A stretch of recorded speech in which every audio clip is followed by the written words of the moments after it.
Thank you very much, Mr Deputy Speaker. And I would like to take this opportunity to welcome the Honourable Member for the Cities of London and Westminster to his new role on the front bench, and I'm sure he'll find it a very fulfilling one. He mentioned, of course, that he did not have the enjoyable experience of serving on the Standing Committee, which I certainly found interesting, but I'm sure there were many future committees to look forward to. Turning first of all to Amendments 2 and 3, as has been outlined, these generally relate to removing the prescriptive powers of the Secretary of State, which would otherwise be introduced. And we're very supportive of this. And it's a theme which has emerged through the second reading and committee stage, and again through report stage, the view that it's much better to ensure that lottery distribution is kept as independent from government as at all possible. In fact, this is a view that is supported by the public. A poll from the National Council of Voluntary Organisations found that 73% of people wanted lottery funds to be distributed by an independent body. At the moment, as it's set out in this bill, the Big Lottery Fund is not such a body because the Secretary of State has these powers to prescribe who it gives money to and what it does. So we're very supportive of Amendments 2 and 3. Turning to Amendment 4, again this is revisiting some of the ground which we have gone over in the earlier stages of this bill, regarding the percentage of the Big Lottery funds that will go towards communities and charities. Now, in second reading, as has been mentioned, the Minister pointed out that this would be between 60 and 70%. But we saw in committee that he was unwilling to see this figure put on the face of the bill. This was Amendment 27, which both the opposition parties supported, and we still believe it is important to have this assurance on the face of the bill. Now, in committee, my honourable friend, the member for Bath, put this point to the Minister and basically said that the Big Lottery Fund had come to this figure of 60 to 70%, but without any assurances, there was no guarantee that the Big Lottery Fund would not change its mind at some later date. After all, the members of the Big Lottery Fund board would no doubt change, and indeed ministers have even been known to change. So having something on the face of the bill would give that assurance, which I'm sure that the communities and charitable organisations are looking for. Now, the Minister's argument then was that it wouldn't be helpful to have something set in stone on the face of the bill. But we have to remember that the original National Lottery Act in 1993 set in stone the percentages of good causes money that had to be distributed by each distributor. The Act of 1998 adjusted these figures, but again setting them in stone. And even in 2004, the Horse Race Betting and Olympic Lottery Act adjusted these figures again. Once again, they were set in stone. And this very bill proposes changes to the proportion of funding going to different bodies. The Act, as amended, will now contain such specifics as the fact that 2.6% of the 16% of lottery money going to sport should go to the Sports Council for Northern Ireland, that 1.16% of the 16% spent on arts should go to Scottish Screen. So I'm a bit confused as to how, on the one hand, the Minister can argue for all this prescription, all of these powers to tell the Big Lottery Fund what it should be doing, and then say that it would be a problem to set in stone how much money and what percentage should be going to those voluntary organisations. It doesn't really seem to fit. As we know, things do change, and having this assurance on the face of the bill would certainly be a welcome guarantee for those involved.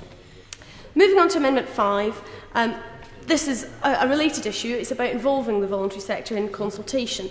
And as was mentioned at committee stage, DCMS are not usually judged to have a good record for consulting well with the voluntary sector. that has been mentioned in committee on various occasions, that there have been a lot of concerns about how this is done, and therefore including this new lines in the bill will actually help to enshrine the best practice. And that would, I'm sure, if the Minister feels that DCMS has got a good record that it can be proud of, then he will have no problem in including these lines in the bill to make sure that the best practice happens. But when you've actually got the Minister or the Secretary of State in a position to prescribe expenditure that is likely to go for non-for-profit organisations, these organisations have a very specific interest in this new power, and therefore they should be consulted when it is used, and that should also be included in the bill. Moving on to Amendment 11, this is again restricting the powers of the Secretary of State, because currently the wording would force the Big Lottery Fund to comply with decisions by the Secretary of State, rather than take account. I have no problem whatsoever with the Secretary of State advising, giving counsel, putting points to the big lottery fund, that is fair enough. But to be able to make them comply, I think, is a step too far. In fact, in committee, we were told by the Minister on the 27th of October that he has already announced that we have adopted a light touch on the direction of the big lottery fund. So a light touch, in my mind, would be by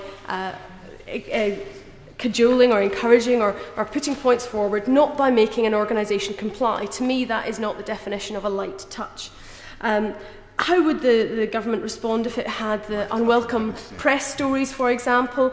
Would it be forced to encourage the big lottery fund to change the awards that it was making? I think an advisory role would be much more appropriate.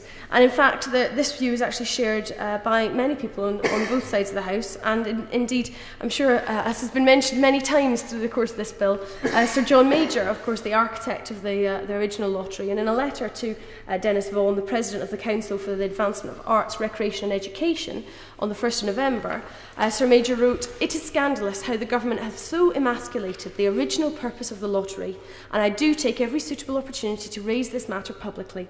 I shall continue to do so until the resources that were intended for the original good causes are returned to them." I think in all of this it is important to make sure that the independence of the lottery is preserved, and therefore the powers of the Secretary of State do need to be restricted. Obviously, I was interested to hear the member for the Cities of London and Westminster intimate that he was withdrawing or would like to withdraw Amendment 10.